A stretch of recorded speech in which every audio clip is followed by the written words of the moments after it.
He said he would marry me if I took the fall for his beloved. After 5 years in prison, he never came to see me even once. When we meet again, he's still the same proud and aloof Saxon, and I become a mute who doesn't even dare to lift my head. The prison gate clanks open. Outside, there's no one. Saxon might have long forgotten someone like me. 3,728 years of habit kicked in. As soon as the officer spoke, I stood at attention, nervously lowering my head. My number after 5 years in prison. I was almost forgetting my own name. The officer sighed and advised me to leave well once I was out. I bowed to thank him, turned around with a self-deprecating smile. 5 years of imprisonment had taught me all too well how to behave, humbly, cowering, letting myself be bullied. Even if I was terrified into silence, I had to keep begging for mercy. That was the only way I could finally walk out that door. On the empty street, snowflakes fell heavily, but I was still wearing the tattered coat from 5 years ago. The unhealed wounds on my body were pierced by the cold wind, making the pain even sharper. I looked around, but still couldn't see Saxon. He really didn't come to pick me up. I'm not sure how long I walked before I finally reached Conan's house, but I didn't dare knock. Would he keep his promise? Saxon never liked me before. He certainly wouldn't want to marry me now. Who would like a mute with heavy, nearly frowning legs? I left Conan's house. As I reached the corner, a black car stopped in front of me. The window rolled down, and Saxon's stern face appeared. "Are you Dominic?" When my vacant eyes met Saxon's, I was momentarily stunned, a wave of immense joy rising within me. He still remembered me. Saxon hadn't forgotten me. I was just about to raise my hand to greet him when I noticed Saxon frowning, scrutinizing me from head to toe. His eyes filled with disbelief. Aloof, indifferent, surprised there wasn't a trace of joy. Saxon looked as distinguished and polished as he did 5 years ago. As for me, I had long been used as prey, carved into the shape others wanted. No longer the bright and sunny Dominic. I quickly lowered my head, gripping the torn hem of my shirt tightly. "Dominic," Saxon called again. I moved my lips, trying to call out his name, but no sound came out. "Yes, I'm still mute." What was I even hoping for? At that moment, another cold voice came. "Saxon, get out of here." I looked up slightly and saw a vaguely recognizable figure in the back seat of the car. Through the window it was Saxon's uncle, Horace. He was looking at me with a frown, his eyes devoid of warmth, with a stern, intimidating presence. I thought he was targeting me after being humiliated and bullied in prison for 5 years. The painful memories made me immediately bow and apologize. I feared that this seemingly unpleasant person might, like others, hit me, insult me, tear my clothes. My back bent lower and lower, retreating repeatedly until I stumbled and fell by the roadside. The wounds on my arms, still healing, were scraped again, blood staining my thin clothes. It hurt so much, but my throat only emitted harsh, painful cries. Saxon got out of the car and walked toward me. A glimmer of hope rose in my heart. He wouldn't disdain me, would he? That's why he got out to help me. 5 years without visiting, but surely he hadn't forgotten me as I feared. Since I took the fall for his beloved, Saxon should at least be grateful, right? However, Saxon stopped a meter away from me. With a sigh, I looked up at him. I caught a glimpse of his fleeting annoyance. The last bit of light in my eyes vanished. I clenched my fists, trying to stand up. The pain in my ankle made me collapse back to the ground. "Saxon," I silently pleaded with him in my heart, but his response was impatience. "Go home. I'll find you in a few days."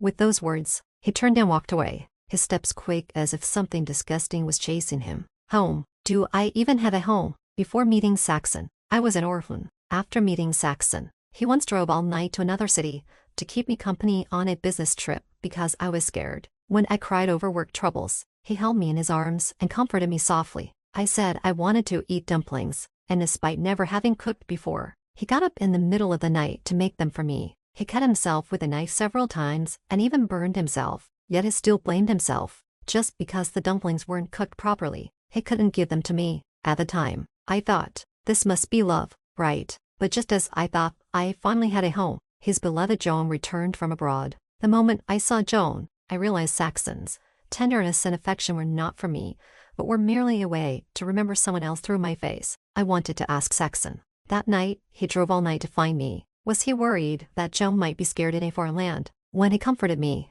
were those words meant for Joan instead? When he made dumplings for me, was he thinking of calling Joan to ask if she was eating well? In the end, I was too weak to ask. At that moment, I hated my face so much. Why did I look like Joan? For a long time, I lived in self-loathing and pain. I had decided to leave him, but before I could, Joan got into a conflict with someone and that person accidentally died. And I was at the scene. Saxon told me that if I confessed to the police that I was the one who did it, he would marry me. How absurd and laughable. Others marry for love, but I had to take the blame for his beloved in exchange for a marriage devoid of love. But I agreed. At that time, I naively thought that if I could touch his heart with sincerity, Saxon would eventually come to love me. For Saxon, I could give up everything, so humbly, fearing he wouldn't love me. Yet, after suffering 5 years of imprisonment, he still didn't love me. The snow grew heavier, my tears blurred my eyes, and Saxon's figure was long gone. Enduring the pain in my ankle, I struggled to stand up, swaying and almost falling when a strong arm caught my waist. I had been so lost in my thoughts that I didn't notice Horace had walked back. I looked up at his cold gaze, instinctively huddling and trembling. Please don't hit me. Don't hit me. I promise I won't cling to Saxon or Conan's family again. Am I a devil? Horace said irritably. Letting go of me, I retreated, with my half-lame leg, head hanging low, wishing I could bury myself in the snow. Out of the corner of my eye, I saw Horace lift his arm, and I thought he was going to hit me. I covered my head and knelt on the ground, sobbing and begging, "Get up." Horace yanked me up. "You're Saxon's fiancé. No one can bully Conan's family." He took off his down jacket and wrapped it around me, reaching my ankles, covering me completely and shielding me from the biting cold wind and snow. I glanced at him timidly, seeing no trace of disgust in his eyes. I breathed a slight sigh of relief. Someone still remembered Saxon's promise, remembered I was Saxon's fiancé. Horace took me back to Conan's house. When Saxon saw me upon returning, his frown deepened. "What are you doing here?" My heart sank again, and the servant's disdainful look stung. The new clothes provided by Conan's house were smooth, but they felt like an insult. The bright colors only highlighted my pale face. Perhaps in their eyes, a clown remains a clown even in new clothes. Perhaps feeling it was inappropriate, Saxon quickly changed his tone. "I didn't mean it like that. Forget it. You can stay here for now." What had blurted out upon seeing me revealed his true feelings more clearly. Saxon not only forgot me, but seemed to despise me. In the half-month I stayed at Conan's house, I only saw Saxon on the first day. He never returned afterward. The servants' looks grew increasingly mocking, openly criticizing my audacity for staying despite Saxon's clear lack of welcome. What hope did I still have for him? In the mirror, my face was dry and my eyes sunken. I questioned myself. "Dominic, can't you have a bit of self-awareness?" I took off the new clothes, prepared by Conan's house, changed into the only piece of clothing I had tattered and worn and prepared to leave. But at the door, I encountered Saxon's driver, who said Saxon wanted him to take me out for a meal. I shook my head, signaling that Saxon wouldn't take me out for a meal. He disliked me so much that he didn't even return home to avoid seeing me. So why would he invite me out? The driver thought I was reluctant and kept urging me to get in the car, insisting I should come. His persistence almost rekindled a glimmer of hope in me. Perhaps Saxon, having seen me suddenly, was initially unable to accept it and avoided me. Now, he had come to terms with it and wanted to discuss things properly. While I hesitated, the driver half pushed me into the car. The car stopped at a luxurious club, where the decor was extravagant, and the guests were stylish. I hadn't even had time to change my clothes. Still in that tattered old outfit, I felt out of place. If Saxon wanted to talk to me, why would he choose such a place? I had a bad premonition. As I pondered, I was led by the driver to the private room door. The driver knocked and then left. Standing at the door, nervous and disoriented, someone eventually came to open it. When the door opened, my heart leaped into my throat. The person warmly pulled me inside, where a variety of men and women were seated. In the center was Joan. Time had not left a mark on her face. If anything, she looked even more glamorous. Compared to her, I wasn't even a clown. She was a dazzling gem. While I have been in admired darkness and weakness since the day I entered prison, Saxon wasn't here. Joan was the only one who knew me here. She must have been the one who tricked me into coming. I couldn't even question her. I didn't want to sign in front of her. I turned to leave, but her friend stopped me, exaggeratingly laughing and inviting me to sit down. They blocked the door, and I couldn't get out, so I had no choice but to let them pull me back. Someone joked, after all these years, I didn't expect Saxon to still be so fond of Joan. Joan had him call his fiancée to show everyone, and he really did it just to please Joan.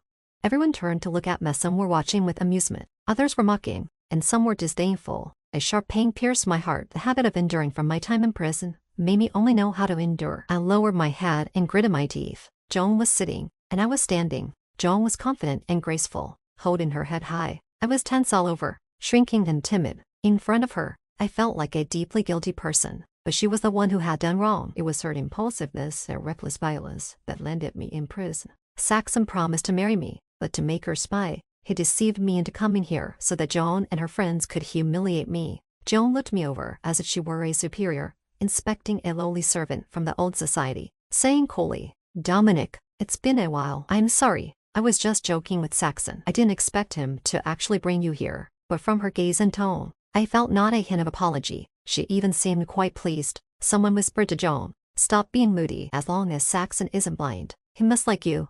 Others laughed loudly. What nonsense. Even if Saxon were blind, he would still only love Joan. This is in ancient times. There's no such thing as arranged marriages. Even his grandmother, why does she have to force him to marry a stranger? Arranged marriage. Is Saxon telling others that his grandmother forced him to marry me? I wanted to ask if Saxon really said that, but in my panic, I momentarily forgot that I was mute and could only make noises. It was harsh and grating. I had no dignity in front of Joan. Joan seemed to have discovered something amusing and asked me with a laugh, "Dominic, you can't speak." Others also seemed to discover a new continent and chime in, "He's mute." It's outrageous. Saxon must have done something terrible in his past life for his grandmother to arrange such a fiancé for him. Once someone started, they didn't even bother to hide their disdain, shouting loudly in my ear, "I heard that once you're mute, you might also become deaf. Can you even hear what we're saying?"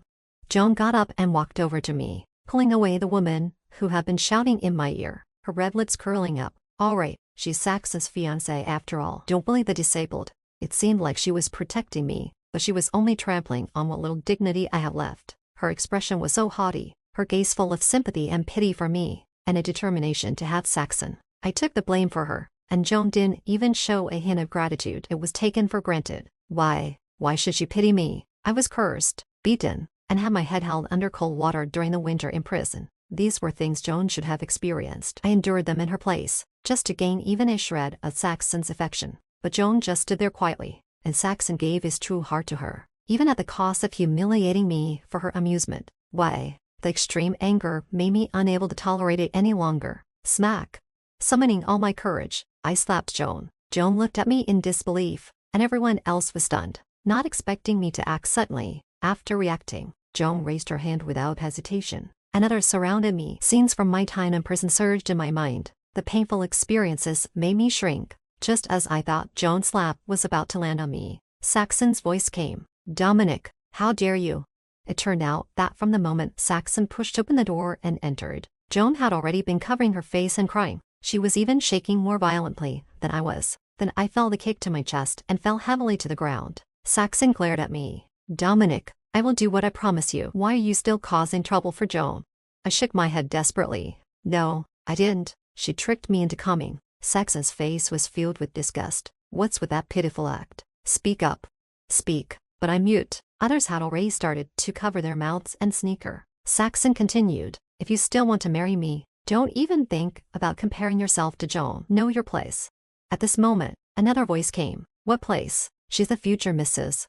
It was Horace. As before, he yanked me up from the ground. Horace looked at Saxon. "Hitting your own people over some irrelevant issue. Saxon, you're something else."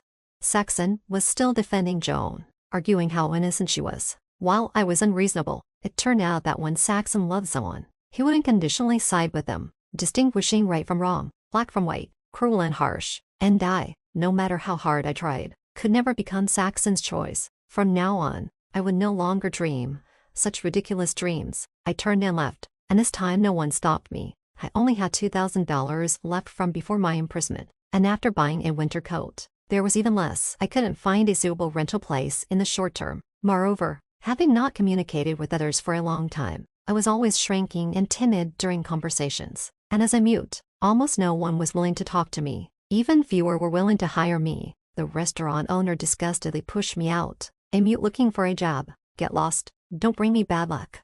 I stumbled and was almost about to fall, but someone held my shoulder to keep me from falling. I looked back and saw it was Horace again. He looked fierce and had a cold gaze. I always avoided looking into his eyes and instinctively wanted to shrink away. Horace tightened his grip on my shoulder. "You avoid those who bully you, but you avoid me when I'm trying to help you." I shook my head vigorously like a rattle, my fingers hurriedly signing. This was the first time I had signed in front of someone after leaving prison. Horace didn't show any signs of disgust or contempt, and I sighed in relief. Horace asked, "What does it mean?" He held his palm up for me to write on, looking at his broad palm. I hesitated for a moment, and Horace urged, "Write quickly." My fingers hovered over his palm, hesitating for a long time, not knowing what to write. In the end, I wrote only 2 words. Horace laughed in frustration. Thanks. You just signed 2 words after all that.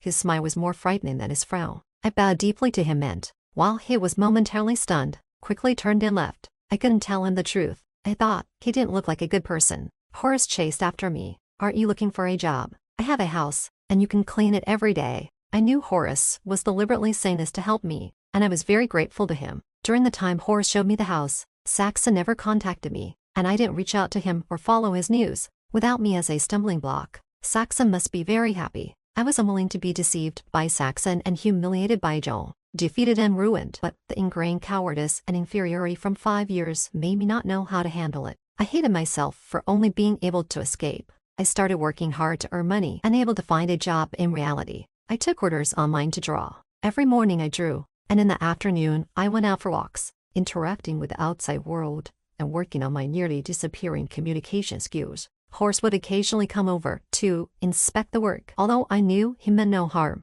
Seeing his fierce face made me instinctively shrink away. Horace said, "Look at you. No wonder Saxon and that mistress bully you like this." Everyone said I ruined Saxon and Joan's relationship, but clearly, when Saxon and I were together, he had already broken up with Joan, and it was Saxon who took the initiative to date me, just because they believed Saxon and Joan were true love. In their eyes, I became the villain. Horace was the first to stand by my side, acknowledging Joan as the mistress, but his tone was harsh and unfeeling, stabbing straight to my heart. All the grievances from 5 years surged up with his words, and I couldn't help but shed tears.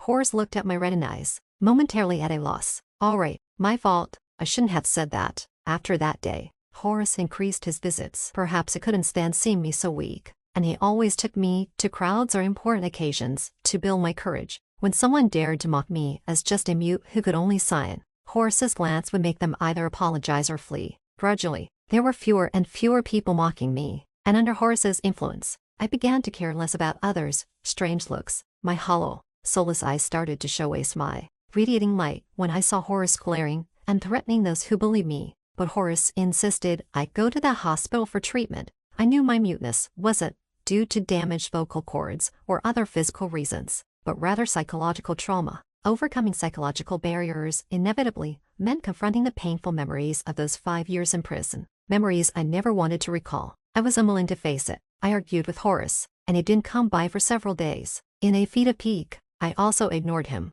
Even when I had a fever in the middle of the night, my head pounding like it was going to explode, I held back from asking him for help. The next day, Horace found me lying in bed, with a burning forehead, and took me to the hospital. He was grating his teeth in anger. You act so tough in front of me, but are you planning not to tell me if your brain gets damaged? Why don't you act so tough with Saxon?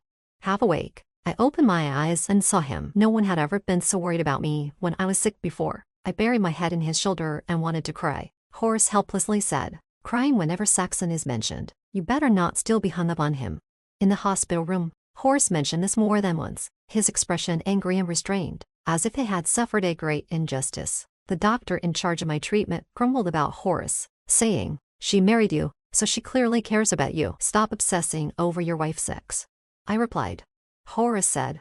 I pointed at Horace, then at myself, and waved my hands vigorously to indicate that Horace and I weren't involved like that. The old man clearly didn't get my meaning and laughed. You're upset because he keeps bringing it up. It's normal for couples to have their disagreements. If he's making you angry, just work things out. I was taken aback. Horace glanced at my flushed cheeks, gave a faint smile, and pushed the doctor out without saying a word of explanation. I covered my head, feeling too embarrassed to look at him. Horace's voice, filled with warmth, came from above me. I'm going to take care of something. Get some fresh air while I'm gone. Don't let yourself get too stuffy. I sighed with relief when I heard the door close. After a moment, just as I had pulled the covers back a little, there was a noise at the door. I thought Horace had returned, so I covered myself up again. But the next voice I heard was Saxon's. Dominic, I told you I'd marry you. Why won't you just give me a little more time? Are you so shameless that you have to cling to Horace? I shot up, seeing Saxon standing there, looking disgusted and furious, with Joan beside him. Joan, always so gentle when she spoke to Saxon, said, Saxon, Dominic has become mute. It's understandable he'd want to seize any chance to marry into the Conan family. Saxon's face grew even darker. Humph, what chance? It's nothing but unscrupulous tactics. Mute? What do you mean? Saxon asked in surprise. Dominic, you Saxon seemed to remember that since the day I came out of prison to find him, I hadn't spoken a word. His expression grew complicated. This was the man I risked everything to love for so long. Nearly everyone knew I had become mute. Yet Saxon managed to completely ignore everything about me. Joan's voice was soft as she continued. I've heard Dominic's vocal cords are intact and he's in good health. But he just can't speak. It's likely he's truly mute. Definitely not something he's pretending. Saxon, stop fixating on this. The slight hint of guilt in Saxon's eyes vanished immediately. Dominic, you're pretending to be mute to gain sympathy. Just to get me to marry you. I didn't force anyone. I exchanged my future for it. Even without love, how could Saxon say such things? I grabbed a cup from the table and smashed it on the floor, where it shattered into pieces. Joan screamed, and Saxon shielded her. Glaring at me, Joan hit the nail on the head. Didn't she? Are you embarrassed and angry now? If you still want to marry me, then drop these tactics. I pointed at the door, silently saying one word, get out. The two of them left, but a few minutes later, Joan came back, with an unapologetic and provocative smile. She said, Saxon trusts me unconditionally. Let me tell you, it was me who made him convince you to take the fall for me. I told him I'd die if I went to prison because of my anxiety, and he believed it. In reality, once you admitted you were the one who injured someone, all my anxiety disappeared. Saxon bought me a house abroad, funded my education at a top university, introduced me to outstanding people, took me traveling around the world, and did everything I loved. These 5 years have been the happiest of my life. And you, future wife. Her smile was like a knife to my heart. You're mute now. Were you bullied in prison? The dark memories replayed in my mind, and I trembled, tears streaming uncontrollably, when I was in so much pain that I wished I could die. Every moment I hoped Saxon would come and see me, help me, but he was out dating Joan, making her happy. How could they so utterly trample on my genuine feelings and my dignity? I grabbed everything I could reach and threw it at Joan. Get out, get out, get out, get out. Anger surged within me, and I shouted, you will never marry Saxon in this lifetime. You will never be able to marry Saxon. Joan rushed at me to hit me, but Horace kicked her away. Horace glared at her coldly. I've recorded everything you said. Since you're so proud of those 5 years, let everyone know about it. Joan's face turned pale with shock. She tried to say something, but Horace's assistant dragged her out. I couldn't stop crying, repeatedly muttering, I will make Saxon and Joan pay. They must pay. Horace held me, soothing me. I don't know how long it took, but eventually, I stopped crying. He deliberately joked to distract me. First time I heard your voice, and it's Saxon's name that comes out. The name Horace is so hard to say. It was then that I realized I could speak. My eyes were full of surprise. I opened my mouth, wanting to call Horace's name, but found myself still in his embrace. My ears turned red, and I pressed my lips together, slightly moving away from him. Horace let go, looking at me with a half smile. Are you not planning to call my name for the rest of your life? Am I that frightening? I looked down, and Horace's gaze was fixed on me, unable to bear it any longer. I gathered my courage and looked up. Meeting his eyes, my mind went blank for a moment, and I asked him, Horace, do you like me? As soon as the words left my mouth, I regretted it and wished I could find a hole to hide in. Horace, however, answered calmly, don't you like me? I was speechless. Horace was about to hand the recording directly to the police, but I stopped him and sent it to Saxon instead. I just wanted to see how Saxon would handle it after learning the truth. I waited for many days without hearing anything. Saxon might not have even asked Joan, because Joan had begged Horace and me several times not to release the recording. Clearly, she still didn't know the evidence was in Saxon's hands. I reminded Joan, Saxon is the one you should be begging. I've deleted my backup of the recording. Joan asked, what do you mean? I smiled and said, it means Saxon is the only one who can send you to prison right now. It's up to him how he chooses to act. I don't know what Joan said to him, but there were no reports of Saxon releasing or handing over the recording to the police. Saxon's grandmother, who is Horace's mother, came back from out of town and called Horace and me to the Conan family home to discuss the wedding and set the date. That evening, when the wedding was announced, Saxon came to see me, looking defeated, with bloodshot eyes and a strong smell of alcohol. He stared at me for a long time without speaking, as if holding something back. I said impatiently, you managed to cover up the assault for Joan. Now that I'm out of the way, shouldn't you and she be living happily? Why are you here? Saxon hurriedly said, I never meant to cover for her. Just what? I'm sorry, I just didn't know how to handle it. I didn't know how I feel about you. I didn't want to hear his grandiose regrets. You've never had any feelings for me. I was just a tool for you to love Joan. How many people are touched by your willingness to sacrifice your own marriage to ensure your beloved lives a carefree life? Saxon came over and grabbed my shoulders. That's not it, Dominic. I just never realized I love you. Maybe I've liked you for a long time. Seeing you sad and hurt, I did have feelings. I was annoyed and upset, but I thought it was because I was compromising on marriage and hated being pressured into it. I pushed him away, as if I had heard the biggest joke. You say you love me. I was humiliated, had my arm broken, and my head held under cold water in winter, suffocatingly cold. I wanted to die so many times, hoping you'd come to see me. And you were living comfortably, hiding your mistress, buying her a house, funding her education, introducing her to outstanding people, making her happy, and dating her sweetly. And to me, I've become a pile of mud. I'm the one truly tortured into having a psychological scar. Do you know how it felt when I first realized I couldn't speak? It's laughable. I wondered if I was unworthy of you. Would you marry me? With every word I spoke, Saxon slapped himself hard. His face bloodied, his expression tragic, as if he had been drained of all his strength, only mechanically hitting himself. When I said, "Would you marry me?" he immediately responded, "Yes." It's Saxon who is unworthy of Dominic. I want to marry you. I only want to marry you. I looked away in disgust and continued, "You love me, and yet, when you see me in tattered clothes, shivering in the snow, your first reaction is to frown. You're upset that I've sullied your eyes and might disrupt your relationship with Joan. You love me, but you allowed Joan to deceive and humiliate me. Everyone mocked me for being mute, and when you walked in and saw Joan crying, you didn't even ask. You just assumed I was the one who had wronged her." Saxon stopped explaining and kept apologizing. "I'm sorry. I was wrong. I'm sorry. Can you give me another chance? Dominic, I'm sorry." Once so proud and aloof, Saxon was now on his knees, humble and begging for my forgiveness with every word, every expression. I said coldly, "Apologies are useless. What do you need the police for?" Tears appeared in the corners of Saxon's eyes, but then his hollow gaze lit up. "Dominic, I understand now. I will do as you say."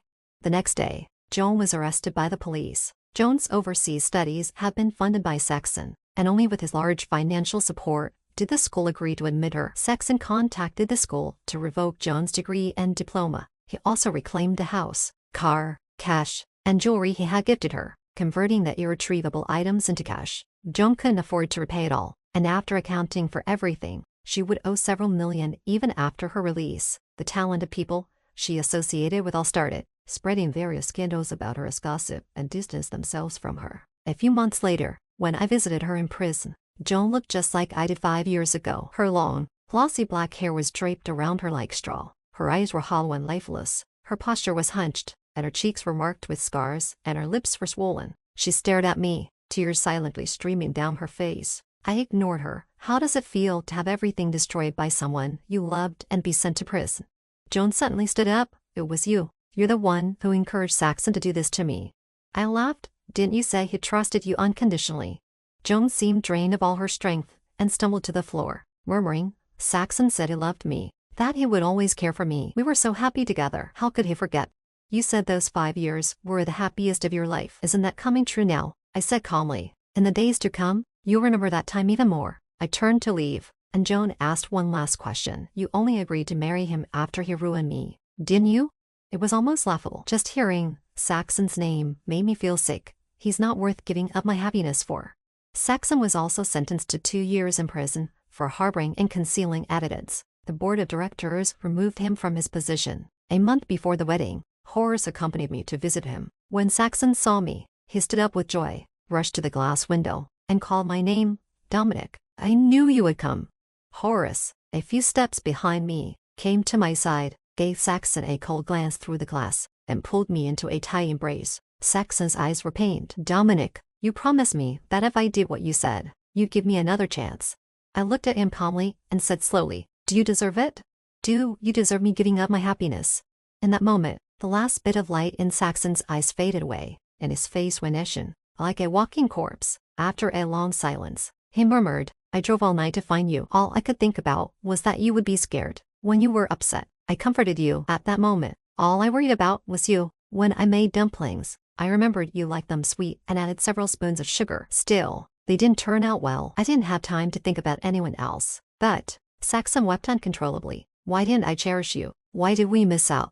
The question I couldn't ask 5 years ago finally had an answer. I turned away, my gaze calm. Maybe it was wrong from the start. Saxon shouldn't have agreed to date me just because I looked like Joan. He shouldn't have sold his own marriage to help Joan escape her crimes. And I shouldn't have been tempted by so-called love, agreeing to such absurd demands. And I definitely shouldn't have believed Saxon would one day fall in love with me. Seeing me silent, Horace tightened his embrace. Don't tell me you're still thinking about that jerk. I wrapped my arms around his waist, my cheek against his chest. Horace, I really like you. There was no immediate response, but his heartbeat said it all. I smiled, looked up at him, and tapped the spot over his heart. Horace, your heart is beating so fast. The next moment, Horace's kiss came suddenly. I stood on tiptoe to respond. This time, I was determined to hold on to the happiness that truly belonged to me. Horace kissed for a long time, and I was almost out of breath. He still wouldn't let go. Passers-by were all staring at us. I felt like a cooked shrimp, blushing and burning from ear to cheek. I tried to push him away, but Horace only tightened his hold around my waist. Finally, the kiss ended, but then, he grabbed the hand I had used to push him away and placed it on his chest, his lips close to my ear, his voice deep and husky. How does it feel? I was puzzled. Did he think I was trying to take advantage of him?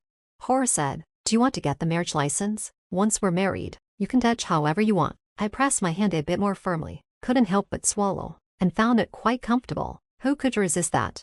I blurted out, okay, sure. As soon as I finished speaking, Horace swept me up into his arms and ran towards the car parked nearby. The car drove straight to the marriage registration office. I was still in a daze until we finally had the red marriage certificate in hand. Horace, are we married now?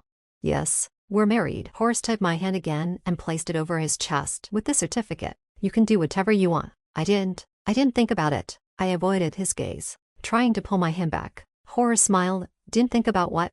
He kept my hand over his heart. I just wanted you to feel my heartbeat, to let you know how happy I am right now. Horace's gaze was intense, and I couldn't handle it. I lowered my head. Even though I pressed my lips tightly together, I couldn't hide the smile at the corners of my mouth. I was truly happy. The story concludes here. Please feel free to subscribe to our channel for the latest content, with many novels updated daily.